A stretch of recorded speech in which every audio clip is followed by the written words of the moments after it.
ദൂരെ നിന്നുകൊണ്ട് ഷൂട്ട് ചെയ്തുകൊണ്ട് തന്നെ വ്യക്തമായി കാണാൻ പറ്റിയില്ല. ഗ്യാസ് അതുപോലെ രാവിലെ നമ്മൾ വിഷനൊക്കെ തീറ്റി കൊടുത്തിട്ട് നമ്മുടെ പുതിയ പോണ്ടിലിട്ടിരുന്ന ഗപ്പീസിനെ നോക്കിയപ്പോഴാണ് ഇതിൽ കിടക്കുന്ന മൊത്തം ഫീമെയിൽ ആണ്, ഒറ്റ മെയിൽ പോലും ഇല്ല. വലിയ പോണ്ടിലാണെന്നുണ്ടെങ്കിൽ മിക്സഡായിട്ടാണ് മീനുകൾ കിടക്കുന്നത്. എന്തായാലും ഇതിന് തെരഞ്ഞു പിടിച്ച് 2 മെയിലിനെ നോക്കി അതിനകത്ത് ഇടണം. സമയക്കുറവ് കാരണം ഞാൻ രാവിലെ തന്നെ ഫുഡ് കൊടുത്തിട്ട് അടുത്ത പണി നോക്കി.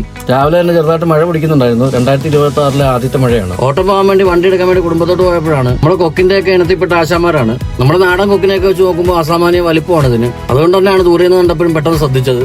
ദേശാടന പക്ഷികളുടെ കൂട്ടത്തിലുള്ളതാണെന്നാണ് തോന്നുന്നത്. ദൂരെ നിന്നുകൊണ്ട് ഷൂട്ട് ചെയ്തുകൊണ്ട് തന്നെ വ്യക്തമായി കാണാൻ പറ്റിയില്ല. ക്യാമറയിൽ കാണുന്നതിനെക്കാട്ടി നേരിട്ട് കാണുമ്പോഴാണ് വലിപ്പം കൂടുതൽ നമുക്ക് മനസ്സിലാവുന്നത്. സാമാന്യം നല്ല പൊക്കത്തിലുള്ള തെങ്ങിനകത്ത് ഇപ്പൊ കയറിയിരിക്കുന്ന ആശാൻ. എന്തായാലും സ്റ്റാൻഡിൽ വന്നപ്പോൾ നമുക്ക് സിമ്പിൾ ഒരു ഓട്ടം കിട്ടി. അത്യാവശ്യം ലോങ് ഒരു ഓട്ടം ആയിരുന്നു. അത് പോയിട്ട് തിരിച്ചു വന്നപ്പോഴത്തേക്ക് സ്റ്റാൻഡ് ഉറങ്ങി. അതിന്റെ കൂടെ ഷിഹാബ് ഉറങ്ങി. എന്നാൽ നേരെ വീട്ടിലേക്ക് വിട്ട് കഞ്ഞിയും പയറും അടിച്ചു. കഞ്ഞിയും പയറിനോട് എനിക്ക് പ്രത്യേക പ്രണയമാണ്. പണ്ട് നമ്മൾ സ്കൂളിൽ പഠിക്കുമ്പോൾ ഒരു പ്രത്യേക സ്പെഷ്യൽ കോമ്പിനേഷൻ ആയിരുന്നു കഞ്ഞിയും പയറും അച്ചാർ. വീട്ടിൽ സ്മാർട്ട് TV മേടിച്ചതിന് ശേഷം ഞാൻ ഇന്റർനെറ്റ് കണക്ട് ചെയ്തിട്ടില്ലായിരുന്നു. എന്തായാലും ജിയോയുടെ എയർ ഫൈബർ അങ്ങ് കണക്ട് ചെയ്തു. നമ്മൾ ന്യൂ ഇയർ ഓഫർ ആയതുകൊണ്ട് നമുക്ക് അത്യാവശ്യം ലാഭത്തിലാണ് കിട്ടി. 800-ലേറെ ചാനലുകളും അതുപോലെ തന്നെ 4 OTT പ്ലാറ്റ്ഫോമുകളും ഇതിലുണ്ട്. എന്തായാലും ഏത് സമയം കുറിപ്പുകളാണ് എന്റെ മുന്നിൽ. അപ്പോൾ ഇന്നത്തെ വിശേഷം ഇതൊക്കെയാണ്. അടുത്ത വീഡിയോയിൽ കാണുമ്പോഴേക്കും ബൈ.